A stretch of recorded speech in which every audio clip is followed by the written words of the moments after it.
Today, we're diving headfirst into the unfolding crisis of the automotive industry's collapse.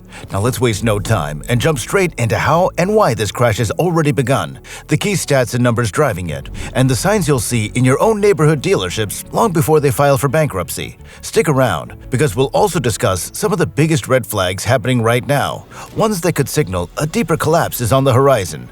Now, if you haven't already, remember to hit that like button and subscribe to keep tabs on every jaw-dropping development in the weeks ahead. We'll also talk about how these dealerships might attempt to lure buyers with flashy discounts and low interest rates.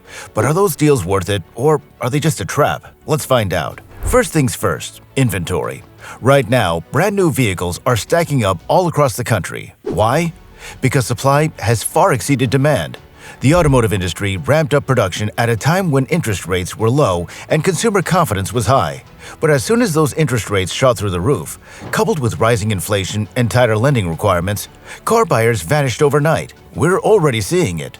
Dealerships are watching brand new models from 2023 and even 2024 linger on their lots. And now the 2025 models are arriving in huge waves. In some areas, the sheer volume of unsold vehicles is staggering.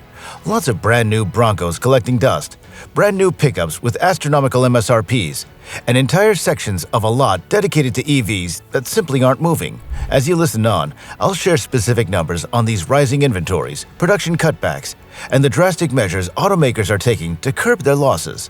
One reason behind the plummeting demand is simple. People just can't afford these overblown price tags anymore. Over the past few years, manufacturers increased MSRPs to levels that made many shoppers gasp. Try $85,000 for a half-ton truck, or over $100,000 for a diesel pickup.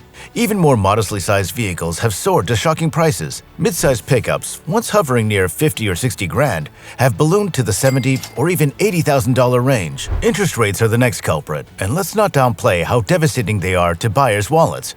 Right now, many banks are charging around 7% for new car financing, which might not sound terrible to some.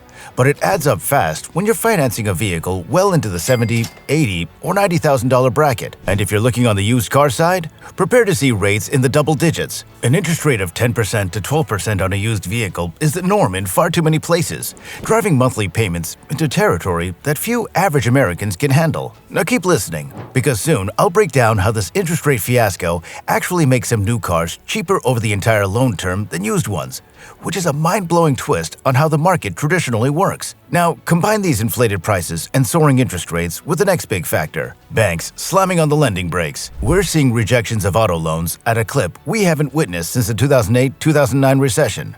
1 out of every 5 applications is being shot down. That figure alone should make you wonder, is this market crash more advanced than people realize? The financial institutions themselves, the ones that want to lend you money because that's how they profit, are stepping away. But that's not even the end of this vicious cycle, because so many people are unable to buy, or they fear the ballooning monthly payments.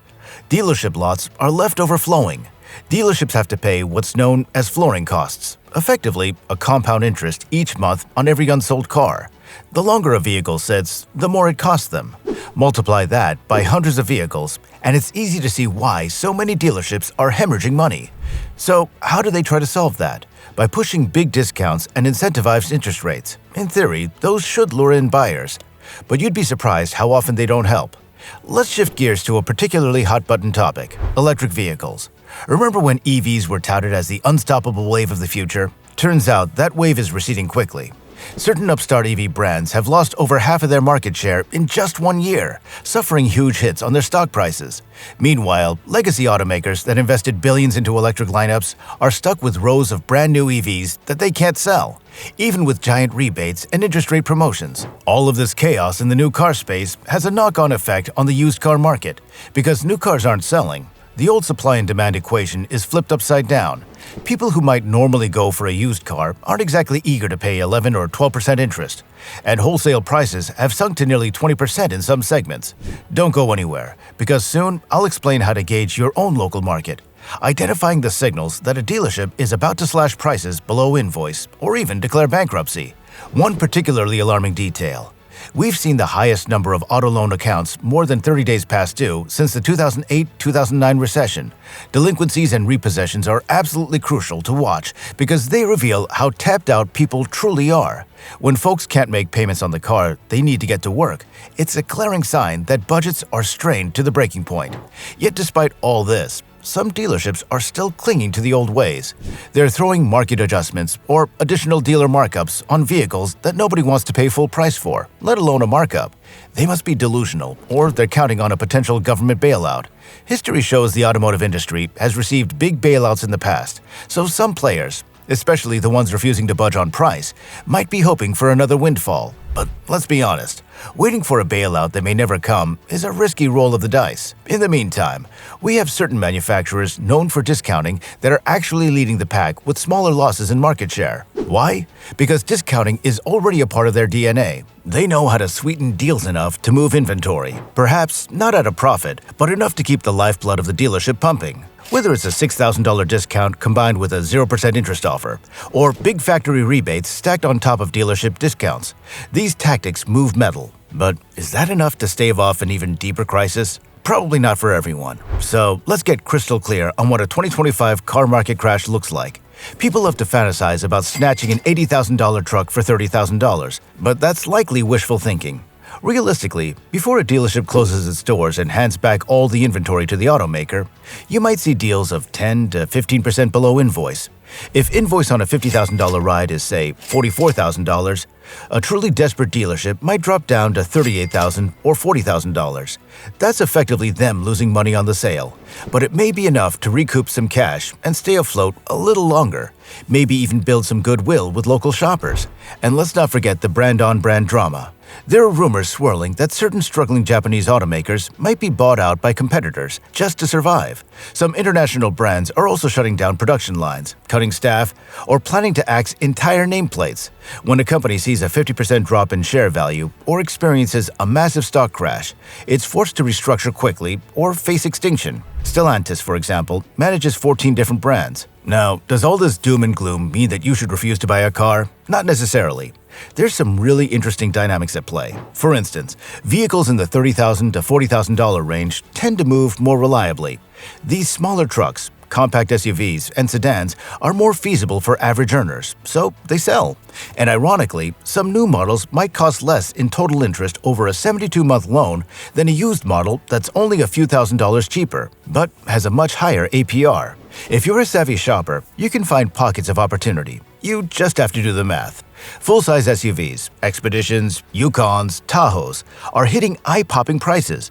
Many of these rigs break the $80,000 threshold before the inevitable fees, taxes, and accessories. Insurance alone can be astronomical, and with so many people strapped for cash, big SUVs are sitting idle on lots.